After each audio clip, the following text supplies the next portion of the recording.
Hey guys, what's up? So I put up a video about your inner child on the introduction of like how to work with it, how to do it. I just want to make a quick one because I did that a while ago and I haven't done another one to like back it up since. So I wrote down some notes that I just want to go over. So what is it when you have an adult mind and a child's mind? This is where the inner child comes in. Our conscious mind literally is like we use 5% of our conscious mind every day. We're pretty much on autopilot from our subconscious mind. Our subconscious mind is where our inner child is, okay? Your inner child is the little being inside of you that has not been healed, okay? It's like the fun, loving, creative, imaginative, unconditional loving side of you, but it can also feel unsafe, insecure, needs a lot of validation, needs a lot of reassurance, and thrives on needing that to feel safe, okay? And know that they're not going to get hurt and know that they're loved. Pretty much what we needed as children. The adult side of us is the grounded, responsible, knowing how to take care of things, knowing what we need to do, like being reliable, like all of that.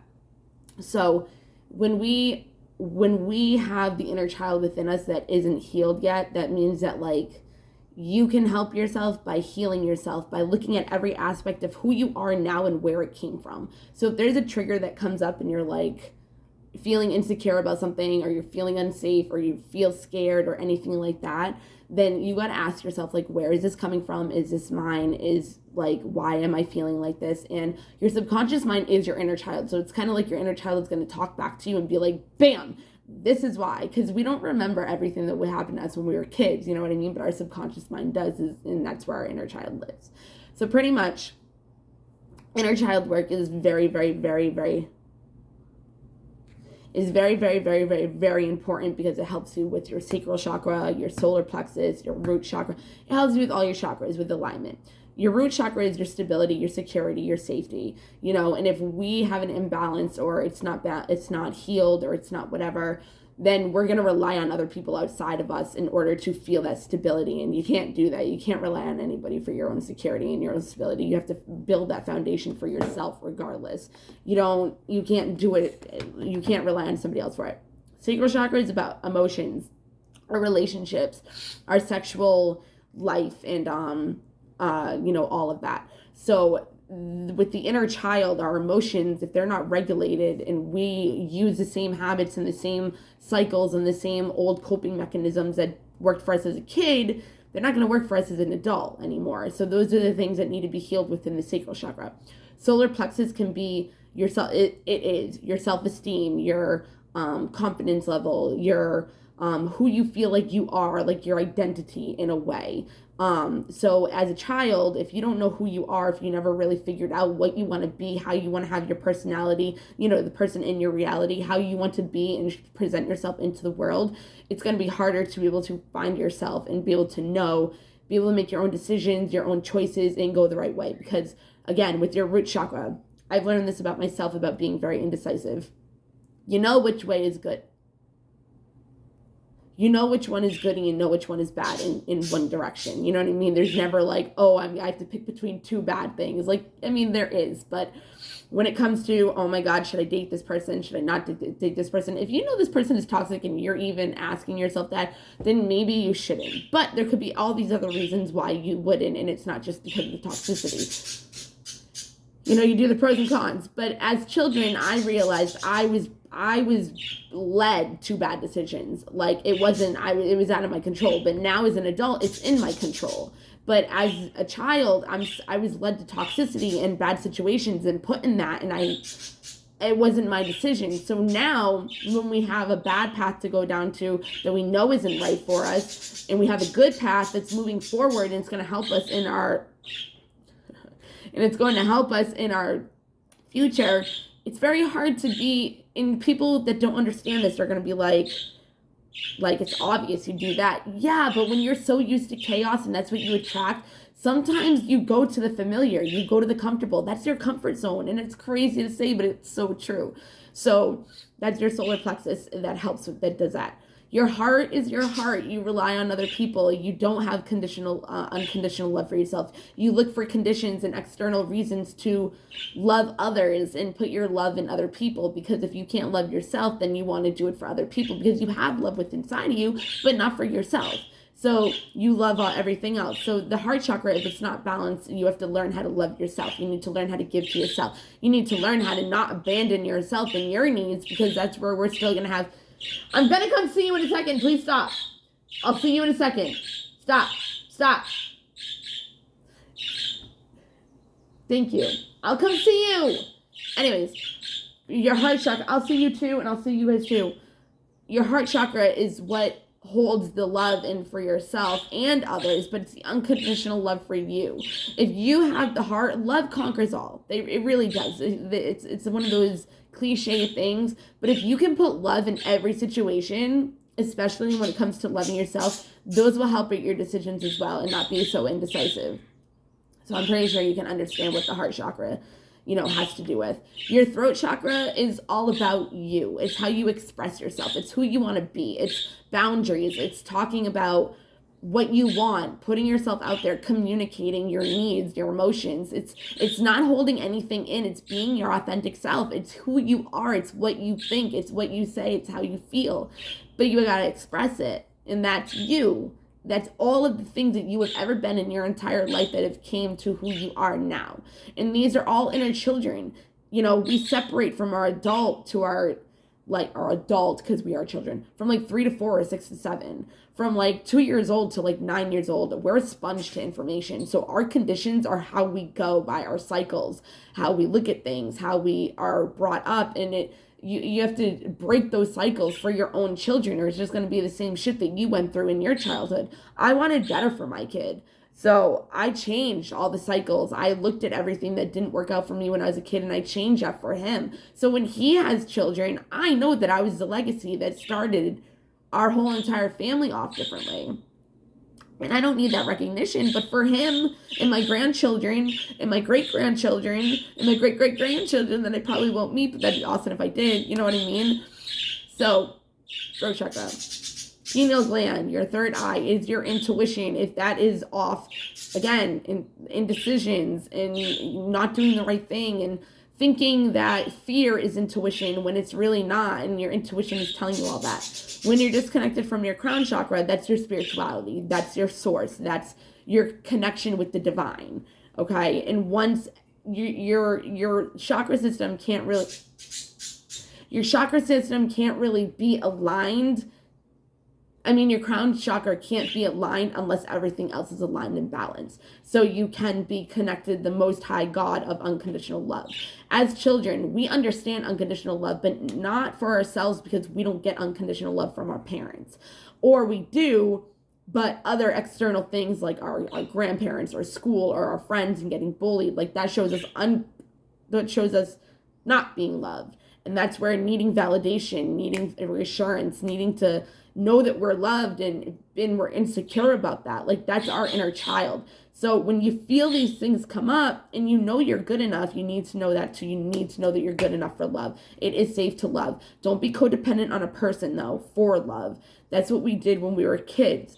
That's what we had to do to survive sometimes. Or that's what we felt like we had to do, is give our love away and our power away to our parents so they felt loved, so they would love us back. So we do that as adults too. We'll do everything in our power and be an empath for other people so we're accepted by them and approved by them and feel loved by them.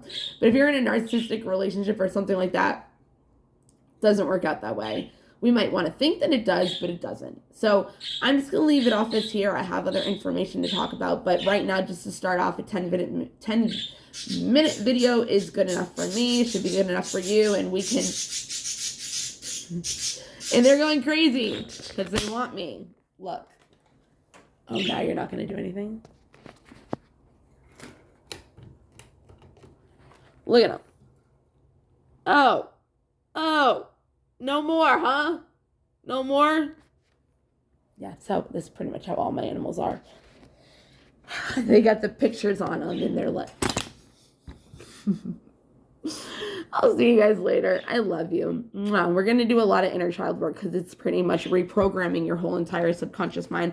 And our subconscious mind is what we are on autopilot for 95% of our mind. Our conscious mind is where we're self-aware and can creep into the programmings and see what we're doing wrong that is not healthy for us anymore with our inner child. But we're going to learn how to reprogram, how to reparent, how to change the programs, how to realize the programs, what questions to ask, how it affects your relationships, like all of that. So there's more to come. I will see you guys later. Mwah, I got to play with my birds now.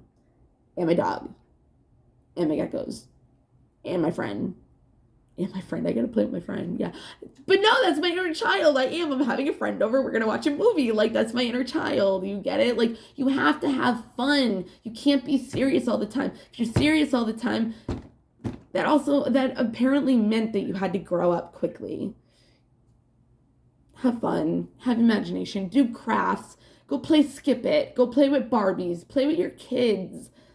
Especially when they're young and they want to play house and all that stuff. Like, be a kid again, but still pay your bills, be responsible, go to work, and parent your child as an adult, but play with them as a kid. You need to let that inner child out, and that's a lot of healing.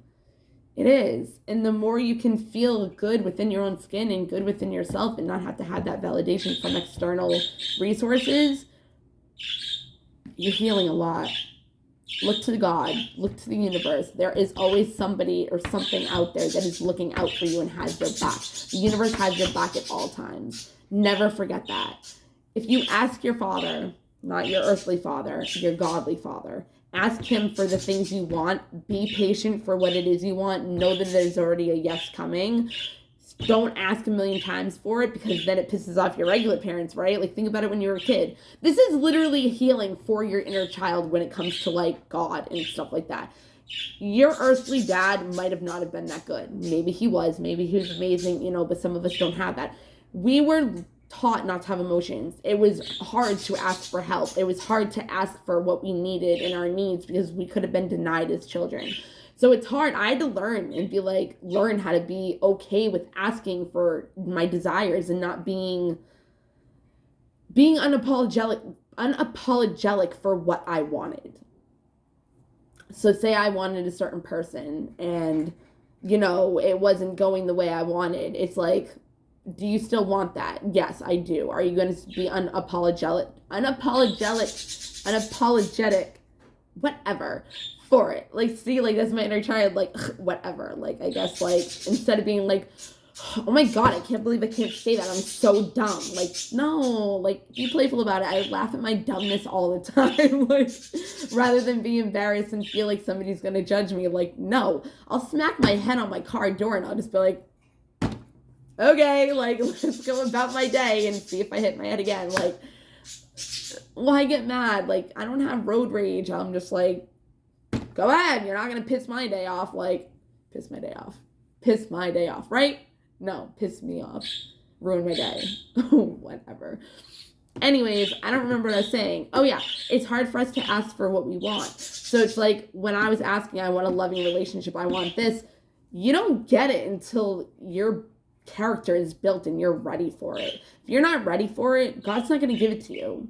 He's going to be like, okay, well, we have to do this lesson. You have to learn this lesson. You have to get out of your inner child with this. Because if you want a loving relationship, you can't act the way you did with all your other ones. You got to change all that. You got to see what you were doing in all your other ones to see what doesn't work and what does. You need to change as a person. You need to love yourself first. Because if you don't love yourself, you're not going to have somebody that's going to give you the same love. So it's like, it's true. You do treat people the way you want to be treated. And you treat yourself the way that you want people to treat you. And that's the biggest key to everything. You treat yourself. Not you treat people the way you want to be treated. You treat yourself the way you want to be treated. Bam! Mic drop, bitches. I'm just kidding. Okay, 15 minutes is enough. And I have 15 minutes and 21 seconds that I'm able to do this video. So, yeah. Communion, that's spirit, that's messages with spirit, that's, yes. And that's like the thing, like see the little eagle, and I opened up to again, like he's waiting He's waiting for a message. You know how they have like the doves and the messenger and all that stuff. Yeah, like have the strength to do it. Release negative thoughts, release bad habits, release old defensive mechanisms that we thought once kept us safe and just doesn't work for us anymore. Make new beliefs. Stop having limited beliefs. Stop doing, what your parents did. Like, you don't have to be an alcoholic just because your parents were. It doesn't work that way. It's a choice of being an alcoholic. It really is. It's not a disease. It's not hereditary. I'm sorry, but it's not. Okay. Bye, guys. I got 15, 17, 18, 19, countdown, ready, 20.